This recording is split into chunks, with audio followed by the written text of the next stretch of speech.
मैं बीजेपी का मिनिस्टर होता, मैं बीजेपी का प्रवक्ता होता तो मैं कहता हाँ ये मैंने ही किया है, ये मेरा ही दायित्व था कि तुम्हारी नाक रगड़ दूं ये 1100 करोड़ के चोरी के मामले में, तुम्हारी रिश्वत लेने के मामले में तुम्हारी नाक काट दूं, क्योंकि मेरी जिम्मेदारी है इस देश की रक्षा करना। दोस्तों एक बार फिर मुंबई इस समय गर्म है, क्योंकि मुंबई की अगर बात करें वहां पर 1000 करोड़ से ऊपर की चौल लैंड स्कैम हुआ है, जिसमें सीधा संजय राउत के परिवार का नाम सामने आया है। ईडी ने बड़ी कार्रवाई की है, अभी तक 11 करोड़ की संपत्ति जब्त कर ली है। और इसी मुद्दे पर चर्चा करने के लिए हमारे साथ विनय जी हैं। प्रोफेसर साहब, कैसे देखते हैं इस पूरे स्कैम को, जिस तरह से मुंबई के अंदर 1000 करोड़ रुपए का जो चौल है, जो चौल मुंबई में होती है, उसमें लैंड स्कैम में संजय राउत के परिवार का नाम है, कैसे देखते हैं? अगर 11 करोड़ रुपए की रिकवरी हुई तो वो व्यक्ति अब तक पद पे कैसे बैठा हुआ है, एक विधायक बन के कैसे बैठा हुआ है? अगर 4 करोड़ की रिकवरी दिल्ली के मिनिस्टर के रिश्तेदारों से हुई तो वो व्यक्ति कैसे पद पर बैठा हुआ है? ये सारी चीजें तय हो जानी चाहिए। राउत साहब कहते हैं कि मैं बाला साहब ठाकरे का चेला हूं, मैं लड़ूंगा,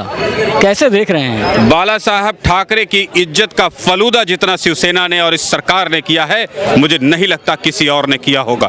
भारत के हर बेटे को पता है कि बाला साहब की नीतियों का, राष्ट्र प्रेम की जो धज्जियां उड़ाई है वो इसी सरकार के, इसी नेताओं ने उड़ाई है जो आज मुंबई में शासन कर रहे हैं, चाहे उनका बेटा हो, चाहे उनका ये लंगोटिया चेला हो, चेले के चेले हो, इन्होंने ही धज्जियां उड़ाई है बाला साहब की। बाला साहब का नाम लेने के लायक इनकी औकात नहीं बची। लेकिन चेला तो कहते हैं ना।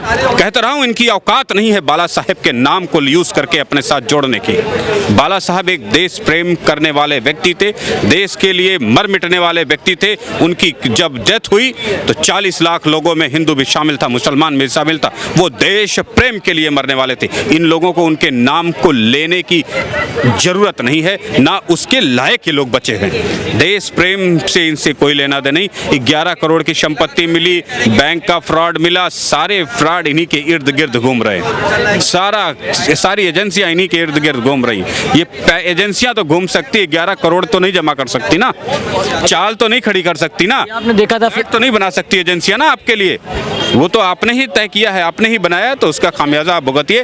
फालतू की ये पॉलिटिकल स्टेटमेंट दीजिए, हम मरने को तैयार हैं, कटने को तैयार हैं, लूटने को तैयार हैं, हमारे साथ ईडी कर रही है, बीजेपी कर रही है। यस ऑफ कोर्स बीजेपी कर रही है, बीजेपी गवर्नमेंट है सेंटर में, तो बीजेपी ही करेगी ना, ईडी तो उसी के पास है, तो इसमें कौन सी आपत्ति की बात है? यस हमने किया, बीजेपी को कहना चाहिए हमने किया। यस आपने चोरी किया, मैंने पकड़ा है, और ऐसे जितने चोर हैं सबको पकड़ेंगे, नाक रगड़ देंगे, काट देंगे उनकी मुंडी। चली गई तो सबसे बड़ी बात है, और अगर बीजेपी चली गई तो, अगर बीजेपी चली गई तो बीजेपी कहाँ चली जाएगी?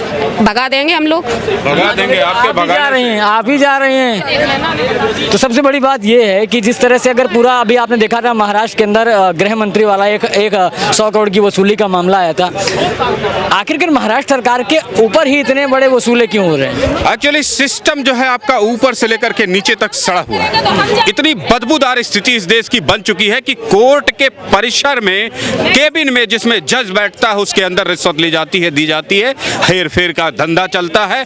ऐसे में नेता मंत्री व उसके ऊपर सारे लोग बिके हुए हैं, सब जगह ये रिश्वत का धंधा जोर शोर से है। जब कोई बोलते, इसीलिए जो सबसे बड़े बाहुबली नेता होता है, संसद में या अपने स्टेट की असेंबली में सबसे पिछली सीट पर बैठ के कभी तालियां बजाता है, कभी वो भी जरूरी नहीं समझता। इतनी ही औकात एक नेता की बचती है। यही तो प्रॉब्लम है, यही तो प्रॉब्लम है। ये पूरा का पूरा जो घोटाला है ये बहुत ही बड़ा हो गया, इस समय मीडिया इसकी कवरेज नहीं कर रही है। जब चुनाव का टाइम आता है सब पकड़ ले रहे हैं। हाँ, तो मैं आपको योगी जी का एक बहुत बढ़िया उदाहरण लेता हूँ कि योगी जी इलेक्शन में बोले कि जब भर्तियां उत्तर प्रदेश में निकलती थी, समाजवादी पार्टी का पूरा परिवार लग जाता था पैसे की वसूली में। इलेक्शन हो गए, आप जीत गए, मुख्यमंत्री बन गए दोबारा, क्या जिम्मेदारी है आपकी?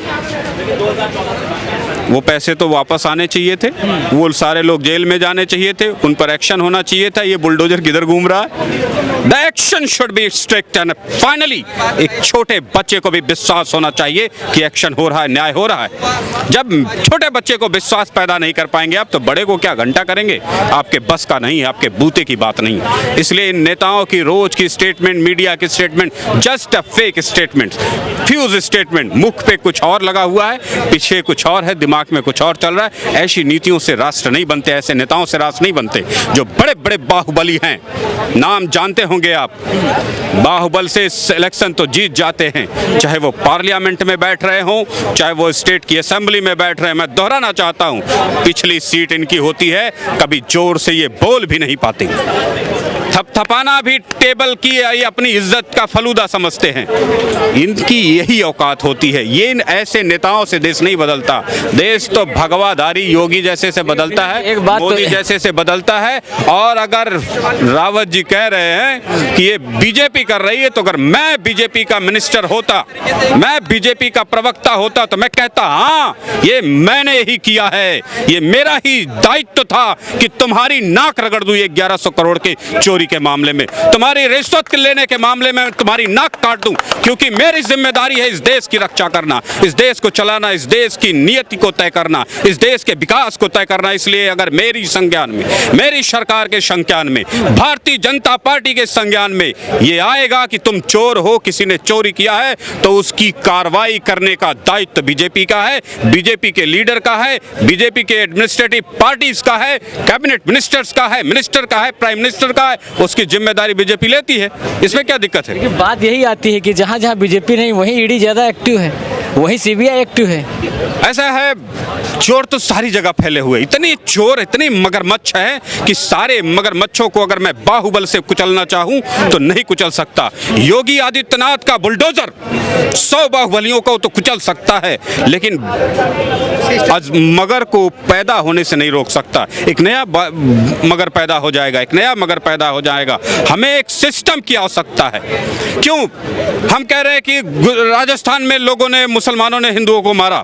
हम क्यों कह रहे हैं कि झारखंड में हुआ? हम क्यों कह रहे हैं जम्मू कश्मीर में हुआ? अगर एक सिस्टम होता, एक न्याय होता, एक प्रणाली काम कर रही होती, तो आखिरी बेटे को न्याय मिल गया होता। अब तक जम्मू कश्मीर का दंगा नहीं होता, आपका 84 का दंगा नहीं होता, 2002 के दंगे नहीं होते, और पिछले 2020 में भीषण तरीके से हुए दिल्ली के दंगों को भी रोका जा सकता था। जिम्मेदार सिस्टम को मानते हैं? Yes of course.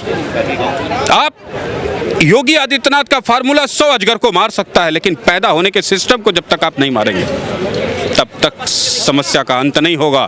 फिर वही समस्या, जैसे योगी जी अगर चले जाते, आज उनकी सत्ता चली हो जाती, तो उत्तर प्रदेश में जंगल राज कायम हो जाता। जरूरत है योगी आदित्यनाथ को एक ऐसे सिस्टम को बना के देने की उत्तर प्रदेश को, जिसमें अजगर और जंगल राज पैदा होने की संभावना ही खत्म हो जाए। योगी जी को महाराष्ट्र भेज रहे हैं क्या फिर? मैं किसी को कहीं नहीं भेज रहा हूं। एक सिस्टम होना चाहिए, जो सिस्टम योगी के होने पर भी काम करे, ना होने पर भी काम करे। इलेक्शन के टाइम पर ये बातें बिल्कुल स्पष्ट तरीके से ओवैसी कह रहा था कि योगी नहीं रहेंगे, तो योगी नहीं रहेंगे तब सिस्टम कैसे काम करेगा, देश कैसे काम करेगा, एक आखिरी व्यक्ति की हिफाजत, सुरक्षा, सम्मान की रक्षा कैसी होगी, वो व्यवस्था बनाने की आवश्यकता है। मैं रहूं ना रहूं, ये देश रहे, तो वो एक सिस्टम होना चाहिए जिससे आखिरी गरीब बच्चे को न्याय मिल सके। वो चाहे मैं योगी कितने दिन मुख्यमंत्री बन के बैठे रहेंगे, तो उन्हें एक सिस्टम बनाने की जरूरत है। जो सिस्टम उनका आज बुलडोजर काम कर रहा है, वो सिस्टम होना चाहिए जो सबको अवेलेबल होना चाहिए। ये नहीं कि योगी जी जिसको चिन्हित करें, बुलडोजर उसके लिए जाए, जिसको गांव का सबसे गरीब बुलाए तो उसके लिए भी बगल में खड़ा होने के लिए बुलडोजर होना चाहिए। वो आखिरी व्यक्ति को मिलना चाहिए। बुलडोजर सिर्फ डीएम एसडीएम के आर्डर पर नहीं, गांव की जरूरत पे भी चलना चाहिए, आखिरी व्यक्ति की जरूरत पे चलना चाहिए। गली में अकेले घूम रहे बेटे के लिए भी वो बुलडोजर अवेलेबल होना चाहिए। ऐसे सिस्टम जब आप बनाएंगे, तब ये देश चलेगा, तब ये संस्कृति आगे बढ़ेगी, इस देश का विकास होगा। धन्यवाद।